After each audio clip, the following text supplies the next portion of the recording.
Welcome back to the channel, guys. Y'all know me, Gafari. Y'all know Chandler. We're reviewing Thor: Love and Thunder. Yeah. Yeah. Alright. So I haven't seen the movie. Obviously, I've been real busy with work and my other stuff.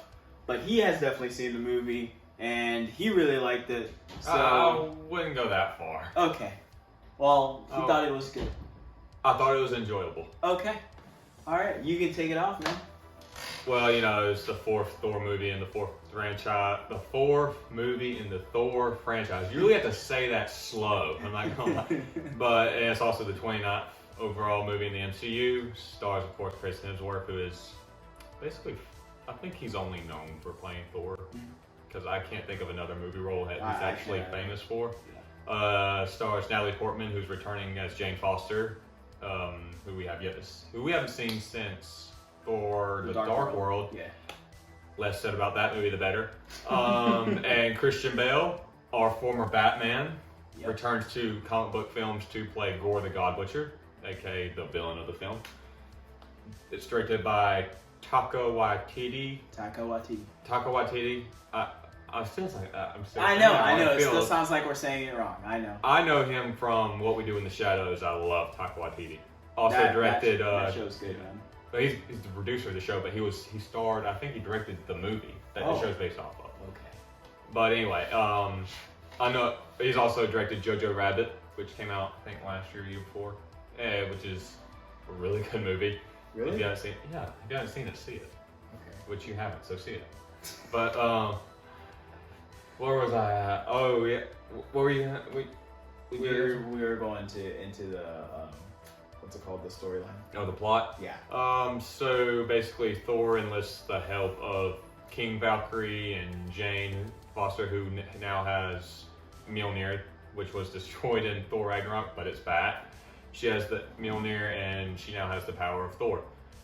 Because of story reasons. I guess she's worthy. It doesn't really, it shows like, through flashbacks, it shows Jane and Thor's love, or like their relationship, and he speaks on it. He talks to Mjolnir in this movie. He talks to both Stormbreaker and Mjolnir like they're actual people. They basically make them actual people with actual feelings, because in the movie there's this love triangle between Thor, Stormbreaker, and Mjolnir. So like Thor is like lusting after Mjolnir most of this movie, and whenever he's doing that, Stormbreaker will show up just floating right behind him and just look at him like that, and he's like, "Oh, didn't see you there. You're the only one I want, right?" Oh my goodness. Yeah, this movie is extremely silly. Like, to the point where this feels more like a parody of Thor than it does an actual Thor movie. But yeah, so it shows him talking to Mjolnir, and like, I guess he's just like, I want to protect her from anything. And so Mjolnir it shows like Mjolnir getting like a spell put on her or something. I don't know what, or like a vow. I don't know how to describe it. So that's why I guess Jane is worthy.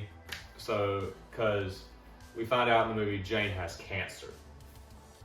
And they don't do this story at all any justice. They really don't. I had actually, sorry about that, but I had actually like looked up the story on why she gets it in the comics and everything, and what exactly happens. And I've heard from a couple friends, not including you, that the story is just done so horribly wrong whenever it's a side plot that really you should get most of the emotional reactions from this side plot, because it's a cancer story. It's something that everyone has to do. Everyone at least some point in their life probably has dealt with a member of their family or someone they know having cancer. But I honestly thought they did a disservice to the story by just pushing it to the side and make way for just more jokes, because this movie is like, there's a joke a minute. And a lot of the jokes don't really land at all, and some do, but like the joke I was telling you, that like the love triangle, the hammer love triangle, They go back to that joke at least 3 or 4 times during the movie. It's funny the first time, it's not as funny the second time, but by the 4th time you're like, please stop making this joke. There's another one that they kept going back to with the goats that you see in the trailer, the ones that pull the boat. Yeah. They're just, all they do is they make this scream and they look funny, but they go back to that at least 4 or 5 times, and I did not care for it at all. It's really a question of what's your taste in humor. I do like the silly stuff. I just thought that I would like, when it came to this movie and it came to the character of Gore the God Butcher and his story, I would like to have seen more seriousness brought to it, because it feels like Gore is just pushed in this movie. It doesn't feel like he belongs in this movie, especially if you know his comic book history. But I loved Christian Bale playing him. Christian Bale is one of my favorite actors, and he just kills it in this role. I don't really like the MCU villains that much. But I really loved him in this movie. He kills it. The movie opens with him, and this is before he gets the Necro Sword, which gives him his power. But it opens with him and his daughter walking through the desert, dying of starvation and thirst. Then it actually shows his daughter dying in his arms, and that was like really good. And it was just a really good opening. That I thought, man, this movie's going to be amazing, and then it shows him bury her, and he finds the god that he was worshiping, and the god's just like a complete douchebag, and just like tells him that you're meant to die. He didn't care that his daughter died or anything. So then he gets the Necro Sword and kills that god, and I'm just like, and you actually understand, okay, this is why he hates gods. This is why his whole plan is to kill all the gods. His way of doing it, his plan on how to do it kind of sucks. So his plan is to reach this supposedly secret place where you meet this character who is the embodiment of the universe, the embodiment of in basically everything. And he apparently grants one wish to anyone that finds him. I guess no one has found him before or knows or couldn't find this place, but Valkyrie knew where this place was already. Thor already knew where this place was. So why didn't Thanos know about this place? If you can wish all the gods are dead, I'm pretty sure you can wish half the universe is dead too. Think about it. It's just a giant, this whole plot, it just makes a giant plot hole in the MCU. So either Thanos didn't know about it, somehow he did not know about it, but Thor and Valkyrie did. Or Thanos just took the hard way around. I don't know. It's a plot hole that... Listen. It's called poor writing. Here's the thing, man. Gore the God Butcher, all you had to do was gather all the Dragon Balls, bro. Oh, shut up. You only wanted one wish. But it sucked. I'm sorry. This story is not good. I know Taika Waititi wrote the story, but I hope someone else writes the next one, because I think they are making another one, but I hope it's just someone else. I want a fresh take. But anyway, there's another.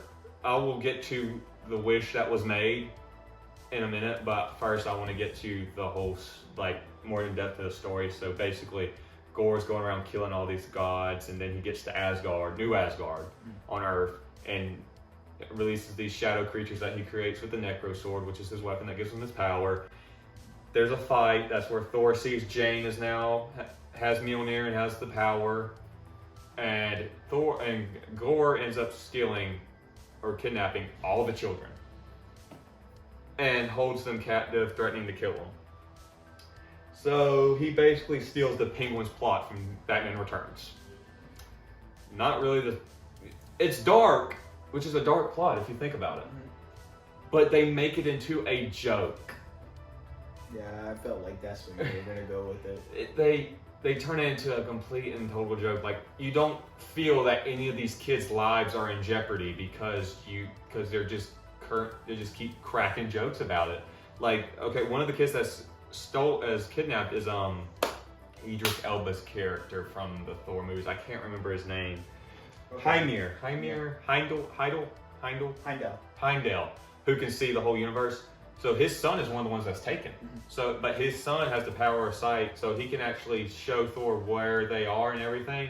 And where Thor is looking at this complete total prison full of kids, he's still cracking jokes. He's still making light of the situation. Like he's not taking. It doesn't feel like he's taking it seriously. You could say that he's just. You can go more in depth with how he's thinking of why he's acting this way, but I'm not. I don't care to. But it's just like none of the. It doesn't feel like this movie has any real stakes, even though you know that Jane is probably gonna die. These kids could die. Thor could die, but you don't feel the stakes. Even Korg, you think Korg dies. The rock alien. Yeah. You think he dies, but then he just comes back as just a face, and they're just cracking jokes about it. That was actually the only serious part. It felt like Thor was actually serious in the movie is when he thought Korg was dead. That's what it feels like, because they go to this place where all the gods meet. I can't remember what it's called. It was a stupid name, but there they meet Zeus, played by Russell Crowe, and from what I understand, it's a pretty accurate depiction of Zeus. He doesn't take anything serious at all. He's talking about orgies, and it's like 1 minute he's talking to Thor. He says he's trying to tell Thor to shut up, and he says, "That's it. You're no longer invited to the orgy. I declare it." That was pretty funny, but yeah, that's how he is really in Norse mythology. Greek mythology. Greek mythology. Apparently, he can't keep his thing in his pants or something like that. Yeah, that's what leads to most of the wars. It's bad. That's exactly what it is. That's why he has so many children and everything too. Well, we'll talk about one of his kids that shows up in a post-credit scene in a minute. But they go to the city, and Zeus actually throws a thunderbolt or a lightning bolt at Korg, and Korg just disintegrates into nothing but a pile of rock. And Thor all of a sudden throws the lightning bolt, his weapon, back, and it just pierces through Zeus. And you think Zeus is he just falls over, and you think he's dead. I'm just thinking, what's the hierarchy of power in the MCU when it comes to these gods? Because you get introduced to Thanos, who's supposed to be the most powerful being in the universe. You get introduced to Ego, the Living Planet, in Guardians of the Galaxy Volume 2, and there's Odin, and then there's Helena, and there's I can't remember the name of the giant creature from Thor Ragnarok that destroys Asgard. There's him, but he's dead. So Searcher? Yeah, it was Searcher. Searcher, or whatever his name is. They're all dead. And then you have the gods from Moon Knight. You have all these other gods that show up in this city. You got the Celestials. I don't understand what is the hierarchy of power, because Thor is just so OP in this movie. He barely breaks a sweat doing anything in here. Even when he's fighting Gore, who's supposed to be this menacing, powerful being, he just fights him no problem, really. He just nerfs Zeus. Like, just when he throws the lightning bolt at Zeus, goes right through him, and he falls over, and you think he's dead. And he doesn't get back up, so he doesn't fight him, or like a full fight. But it's just like, I don't understand. It seems like Thor's the most powerful being in the universe, especially in this movie. I really don't understand what they're doing with this character, because he doesn't really feel like he's developed any in this movie. He doesn't feel like he has a character arc. I mentioned before, it feels like he's trying to find his place. I think I mentioned that. Yeah. But apparently it's not what I thought it was going to end up being. So it gets to the final battle, and all these kids of Asgard are right in front of are gathered around, and Thor's talking to them, giving them a prep talk, because they're going to have to fight these shadow creatures. And so he gives them the power of Thor, actually, before the fight. Like, he gives them Thor his own power. Like, he spreads around. And so all these kids are just now, like, absurdly strong. And I'm just thinking, this is another plot hole. Is this, because, when did he learn to do this? Yeah, that's what I'm wondering right Was now. he able to do this all along? Because I can think of a lot of situations where this would have helped the Avengers and the people of Earth. Or is this a Zeus power this is a power that Zeus had, that because Thor steals Zeus's lightning bolt weapon and uses it in the final battle, but how does Thor know how to do this all of a sudden? because he has no experience with this weapon or the powers of Zeus or anything like that. So I have a big problem with that. But overall, I did like the battle because it was pretty cool to see all these kids just straight up destroy these shadow creatures in a most hilarious type way. So I liked the battle overall, but I did not like the lead up, I guess, or the explanation for how these kids are able to do this. But overall, I liked it. And then it seems like Thor's in trouble, but he's really not. But then Mighty Thor Jane shows up and saves the day, even though that her using Mjolnir is killing her, really, because it's draining the chemo from her body, so there's nothing fighting the cancer, so she's just dying. Yeah. And so you know that she's gonna die. And they find what is that? I forgot his name. The entity, whatever, where he grants us his wish, and he looks at Thor, and he sees not all gods are bad. He has like a change of heart, because throughout the movie he's seen Thor care for other beings. Talking about Gore right here.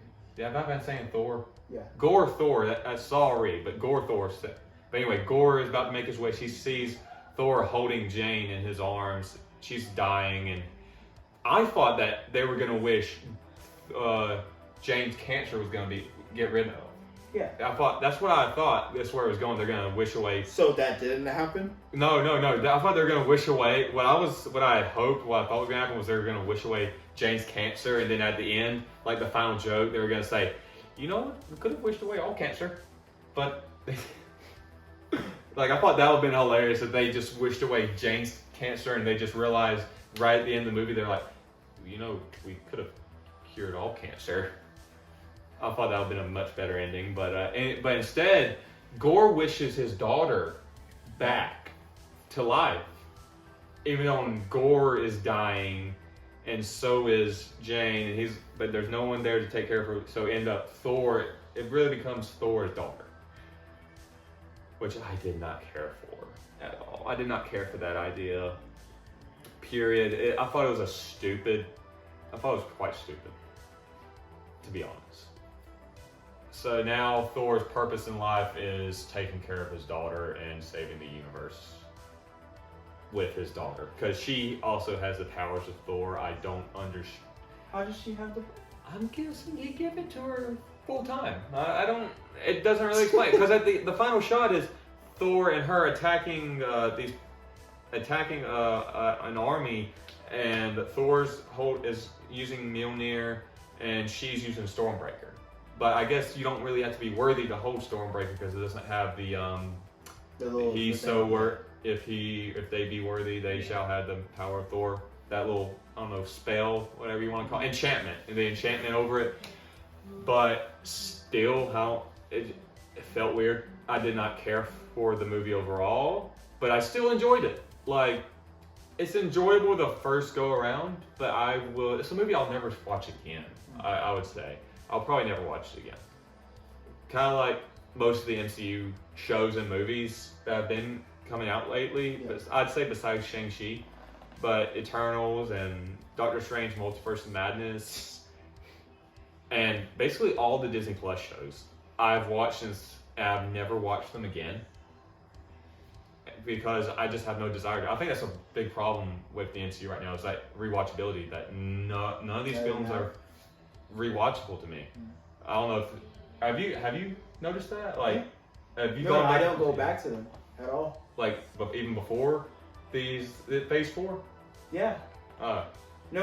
Okay, so I'll say Daredevil, rewatchable. Yeah, I love Daredevil. Punisher. Well, okay, we're not gonna talk just the new Phase 4. The new ones. So like after Infinity War, not after Endgame on. Okay.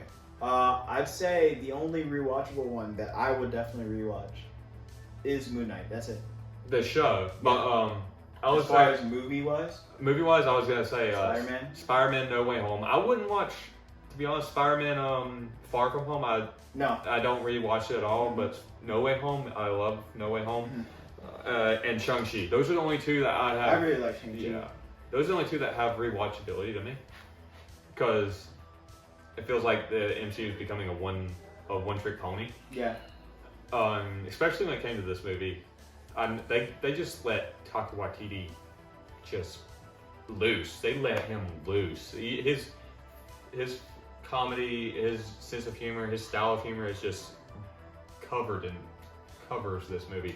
It makes the story. It really like takes you out of the story and doesn't really give you any emotional weight.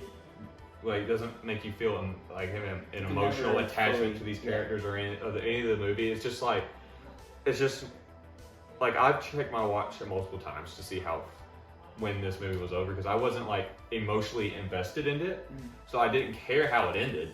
I just wanted it to end, but I still liked it. I don't. It feels weird saying that because I also liked the movie, but it's just looking back at it. Maybe I'll have to watch it again and again because I like Thor Ragnarok more. I watched it multiple times. I watched it because I liked it. I thought it was okay the first time I watched it, and then I liked it more and more the second and third time. I'll try again with Love and Thunder, but overall, how I am right now, I'd say it's a 6 out of 10 if I have to give it a rating. Yep.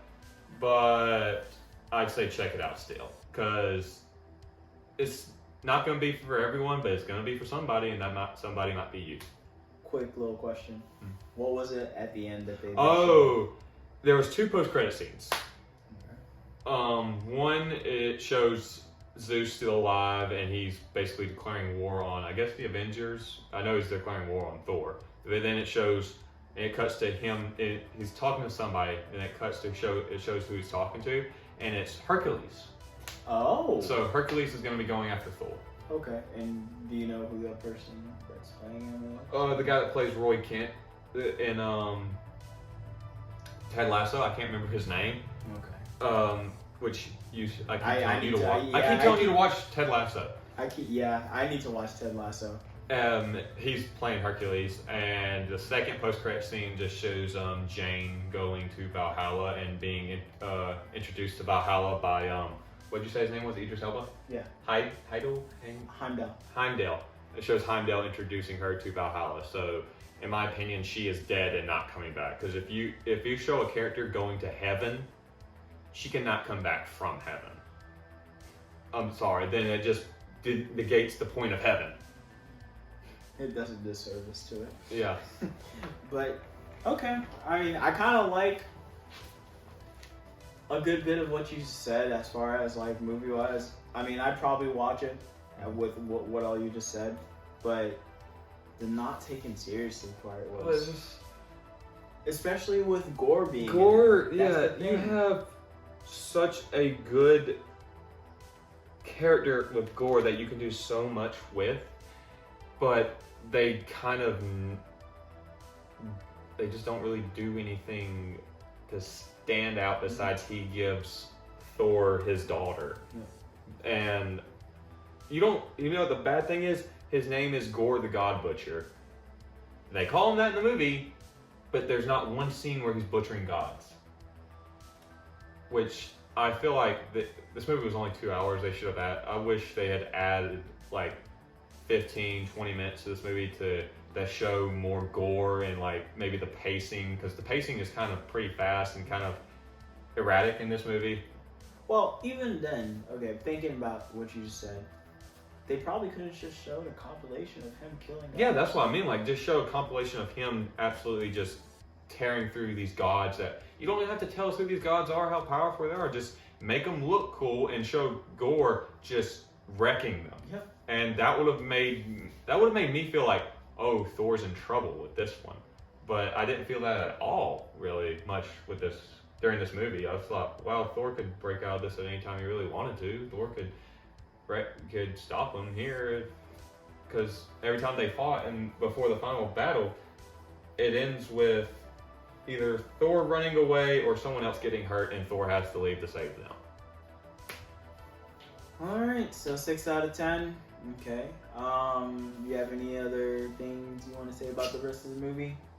I really hope they bring back Kenneth Branagh, who directed the first Thor movie, to direct that was my favorite. Yeah. Well, besides I like Ragnarok a lot, but as far as like a more comedic side. I don't know. I think Ragnarok will hold a special place in my heart because that's the last MCU movie where we actually saw the real Hulk and not the sissified Tweety Bird Hulk that we have now. That's fair. Yeah. That is fair. Or should I just call it's not really Hulk, it's just Mark Ruffalo. That's Mark Ruffalo. I mean, the guy's, he's a social justice warrior. Mark Ruffalo on a bigger scale. Yeah, it's just a big Mark Ruffalo, and it's just not. I don't like Thor. I mean, I don't like the Hulk that they have in the MCU now. I miss angry Hulk. Yep. Not mellow Hulk. But that's why I think Thor Ragnarok will hold a special place until we get the original, the real Hulk back. But I think the best movie of the Thors is the first one. Yeah. Directed by Kenneth Branagh. I hope they can bring him back. I don't know if they will, but because I think Chris Hemsworth won't make another Thor movie without Taika Waititi. Oh wow. Because he was falling out in love with the character. He wanted to stop playing Thor altogether until Taika Waititi made him fall in love with the character again because of Thor Ragnarok. Okay. Alright. Maybe they could just, come together or something. No. Make a balance. I don't know. No. I think I don't know. Taika would have to be like, we have to talk to Chris, say, hey, please make this movie. You need to make this movie, but just without me. You have to move on from me or something like that. He needs to break up with him. That's what it is, because it's a bromance. It makes sense. All right, so that's the review. We'll catch you guys in the next one. Until then, we are out.